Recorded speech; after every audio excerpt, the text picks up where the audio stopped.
ढोकळा बनवायचा आज आपल्याला चण्याच्या डाळीच्या पिठाचा। साखर 1 चमचा, चवीपुरतं मीठ, 1 वाटी चण्याचं डाळीचं पीठ घेतलंय, थोडंसं पाणी टाकते।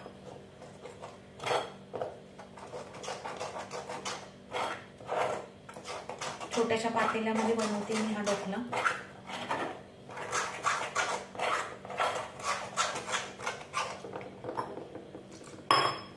घट्ट पातळ असं भिजवून घ्यायचंय, गुठल्या मोडून घ्यायच्या त्याच्यातून।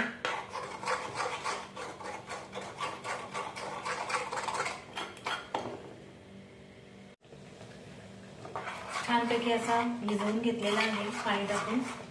साखर आणि मीठ टाकलंय, 1 वाटीचाच आहे आणि थोडासा इनो घेतलाय, इनो पॅकेट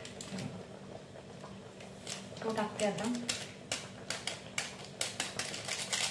ढोकळा आपला वाफ द्यायला ठेवायचा आहे, हलक्या हाताने मिक्स करून घ्यायचंय।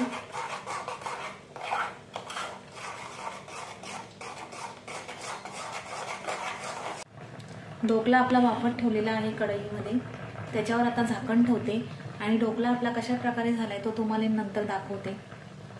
मी बेसन पिठाचा छानपैकी ढोकळा केलेला आहे, बघा किती स्मूथ झालेला आहे हा बघा। आता मी त्याला कट करणार आहे आणि फोडणी देणार आहे त्याला। कढीपत्ता टाकते, मोहरी टाकते, थोडीशी हळद टाकते आणि आता तो मी याच्यावरती ते सगळं ओतून घेते।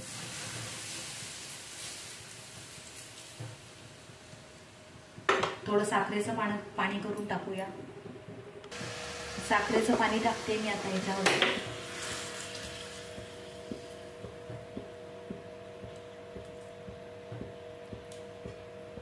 छानपैकी कोथिंबीर बारीक करून टाकूया। आपली ढोकळ्याची रेसिपी रेडी आहे, तर आपल्या रेसिपीला लाईक करा, शेअर करा, कमेंट करा आणि सबस्क्राईब करा। आणि हे बघा आपला ढोकळा